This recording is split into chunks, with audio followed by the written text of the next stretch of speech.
मंत्री नीतीश राणे ने शाही फेक प्रकरण पर अपनी प्रतिक्रिया देते हुए कहा कि हिंदू साधु संतों पर अशब्द बोलने वालों के खिलाफ हिंदू समाज में नाराजगी स्वाभाविक है। उन्होंने चेतावनी भरे अंदाज में कहा, ये तो सिर्फ झांकी है, पूरी पिक्चर बाकी है। और उन्होंने साध्वी प्रज्ञा ठाकुर के बयान पर राणे ने कहा कि हिंदू समाज को मजबूत करने के लिए संतों का मार्गदर्शन सकारात्मक रूप से लेना चाहिए। वहीं राज्य में बालिकाओं पर बढ़ते अत्याचारों को लेकर उन्होंने कहा कि मुख्यमंत्री देवेंद्र फडणवीस सुरक्षा मजबूत करने के लिए हर स्तर पर तैयारी कर रहे हैं। वहीं पुणे में होने वाले हिंदू सम्मेलन और बेमौसम बारिश से आम नुकसान पर भी राणे ने सरकार के सज्ज होने की बात कही है। कारण का त्या लवांडेने आमच्या साधू संतांबद्दल, आमच्या हिंदू धर्माच्या महाराजांबद्दल जे काय अपशब्द वापरले, त्या दृष्टिकोनातून हिंदू समाजामध्ये हा राग, ही चीड निर्माण होणं साजेशी आहे।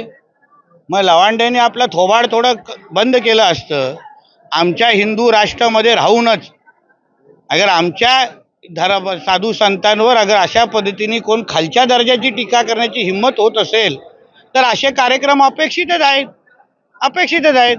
शेवटी हिंदुत्वादी विचाराचे आम्ही सगळे जण लोक आहोत। राष्ट्रवादी काँग्रेस, बीजेपी, शिवसेना हे नंतर, मुळात आम्ही हिंदू आहोत आणि हिंदू असताना आमच्या धर्माला वाढवण्यासाठी धर्माचे आशीर्वाद देणारे जे आमचे धर्मगुरू आहेत त्यांच्या बाबतीमध्ये कोणीही अगर अपशब्द वापरत असेल तर ये तो सिर्फ झाकी आहे, पुरा पिक्चर बाकी आहे, एवढं लक्षात ठेवावं आणि अवकाशीत राहावं।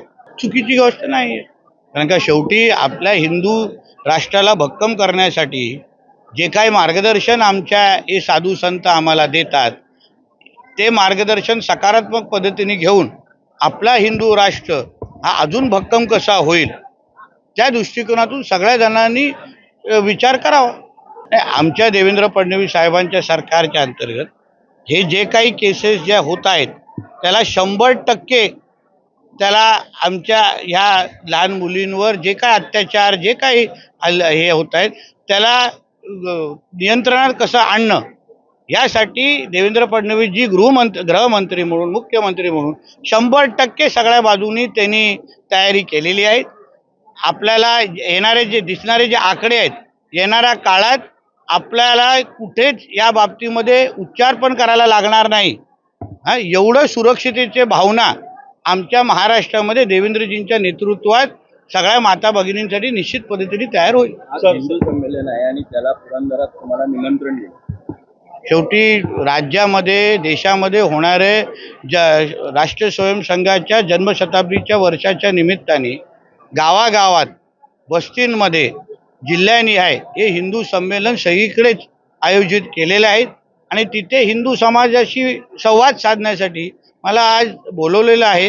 हिंदू समाजाला एकत्र आणणं आणि राष्ट्रीय स्वयंसंघाचा जो काही राष्ट्र निर्माण आणि ते व्यक्ती निर्माणचा जो प्रवास आहे त्या बाबतीमध्ये जास्तीत जास्त माहिती देणं हेच ह्या कार्यक्रमाचं उद्दिष्ट आहे आणि त्यासाठी मी संध्याकाळी वेळेत त्या कार्यक्रमाला पोचणार आहे। सर, आंबा काजू कोकणामध्ये किंवा केळी बागायतीत बघा, ह्या वर्षी जे वातावरणामध्ये होणारे बदल, उदाहरण एल निनो इफेक्ट ह्या वर्षी अपेक्षित आहे।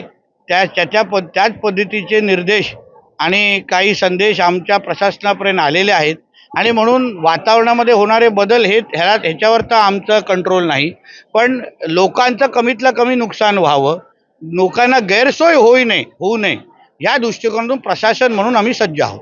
Thank you sir.